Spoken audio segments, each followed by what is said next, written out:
in-laws name will cause a young boy to stab his own father without any form of provocation?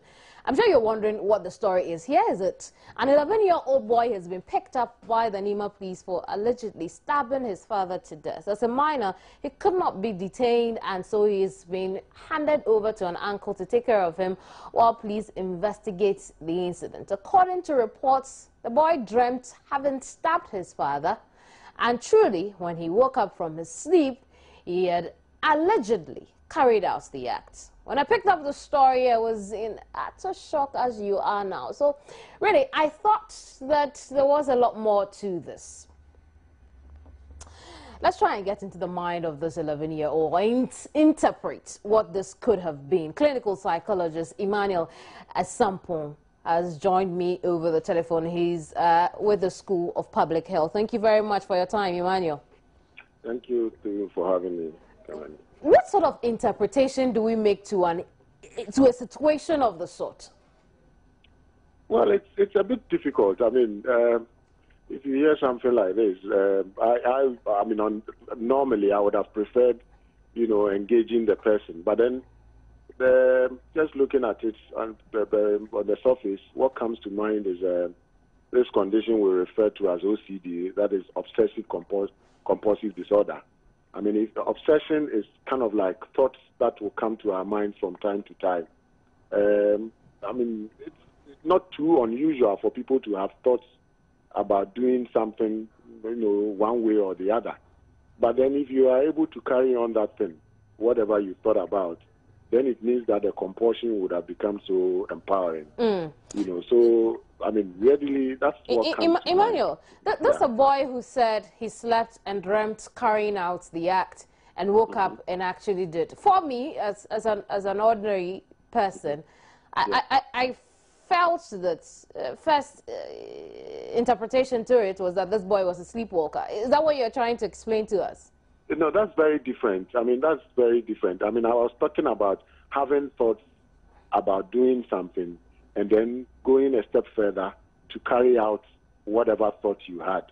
But, I mean, maybe what I need to understand is that after the dream, had the act been committed, or it was, I mean, he did it after, before the dream. According to the reports, he woke up from that dream to see his father stabbed, just as he had seen in his dream. Okay. All right. So then it means that, yes, this is, the type that fits into those who will sleep and will be having dreams. And sometimes, unaware to themselves, they will be doing things, and then after, when they are awake properly, you ask them and they don't know what actually, happened. So, it's a bit bizarre. And like I said, a lot of the times you are able to come to a better understanding if you have an engagement with a person, and then, you get to know, you ask a number of questions, and you are able to put things in the right perspective. So, but otherwise, as a psychologist, how would you rather the police dealt with this matter? First of all, the fact that he is an 11-year-old person, boy, means that he is a minor, and therefore has to be treated as such. Quite apart from that, our law usually doesn't take into account certain psychological, difficulties, if you like, which is to say that, yes, if it is as a result of some psychological problem for which this guy, the little boy went ahead to do that, it clearly means that, he is unwell. And if somebody is unwell, that person must be given treatment. But as the law stands now, I'm sure he's going to be taken on and dealt with in consonance with the law. And so I would prefer that, yes, just as the law is taking its course, he must also be assessed psychologically. Then we would be able to know that indeed this is exactly what the boy went through, or this is what is happening to him. In that case, we would be able to attend to him in a very holistic way, rather than to deal with an aspect of it and leave the others. If that happens to be the case, then we won't be able to give the boy any meaningful help for his future life. Another interpretation given to how this could have happened was the fact that children are exposed to too many movies and films that had pictures of the sort in them. What's the link really between the kind of movies or films children are exposed to and the way they actually behave in real life? Right. You are right. I mean, there's a situation where children, learn very well by observation. Which is to say that, I mean, what they see happen, they are able to pick it faster. So, I mean, we have all kinds of things that are shown on our television these days. And sometimes you wonder if, I mean, these things that are shown are censored at all, because then these children get to see it. And like we know, growing up, developmentally, you want to explore, try to implement whatever you see. So you won't even be surprised that children will watch wrestling and they themselves will try doing that. So, I mean, that fits into the fact that children learn better when they observe things that are being done. And it definitely will have a connection as they see the thing happening over and over again. For some of them, it possibly could become the norm because, look, they don't see anything wrong with it. The adults are watching, they themselves are watching, and nobody is giving any caution. So they see it to be something that is the norm. And I mean, if they happen to do it, I mean, there's no big deal at all. And that is the reason why we need to turn our attention to, I mean, we need to be more serious when it comes to things that are shown on our televisions. Sometimes the argument has been made that, oh, the timing, I mean, it is shown at a time when these children are asleep. But we know that, I mean, these days the technology is such that even after the thing has been shown, somebody can still have access to it. And so we need to be mindful of the children we have in our society because they definitely are our future leaders. Yeah, yes, what we also picked up from the police, the fact that because he's a minor, they are unable to hold him in police custody, that he's been given to an uncle to serve as guardian while the police investigate this case.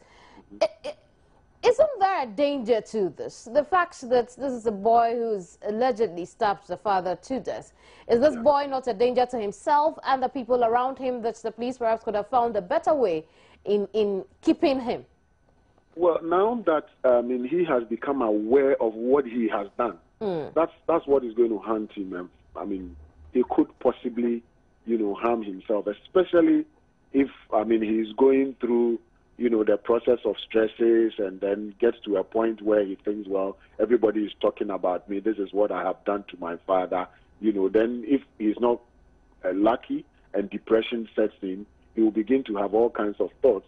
And like we know, the very final one that will happen is, well, if everybody is talking about me, then I am tired. I need to end it all. So, yes, he is a minor and therefore has been given to an uncle. But he must be watched carefully. And not only that, but he definitely has to be given some assistance by way of, some psychotherapy.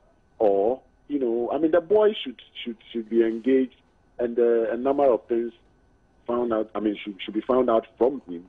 And then where there are gaps, those gaps are filled. Otherwise, just like you are saying, he could commit, suicide. That would be the very last option. And I don't think that we want to wait till we get there. And there is no denying this is a family that actually cares about this young boy. My understanding is the fact that this is a matter that happened on Saturday but only got to the police on Monday. For what reason, we are yet to know. And so then it gives you the idea that indeed the family has some sort of interest in this young boy as far as caring for him is concerned. And so we want to see that happen more at this point, like you have explained. This boy could be in a very vulnerable space at the moment. How should the family handle him? Well, the family, I'm sure they will also have to seek the help of a psychotherapist. So that, this person, the boy can be helped. At the end of the day, the family would want to shield the boy, which is fine. But shielding him alone will not, solve the problem if indeed it is something that is inherent. It must be found out, and then, he has to be helped. So if the family are unwilling to do that, then I think that the authorities, in which case is the police, should compel them to necessarily seek, the help of a psychologist. because we need to know exactly, what triggered that. I mean, the antecedents and everything that surrounds the whole thing. I mean, the act, and then we'll be in a better position to offer, some better assistance to. I see. Emmanuel, we'll leave it here for now. Thank you very much. Emmanuel Sampo is a clinical psychologist with the School of Public Health.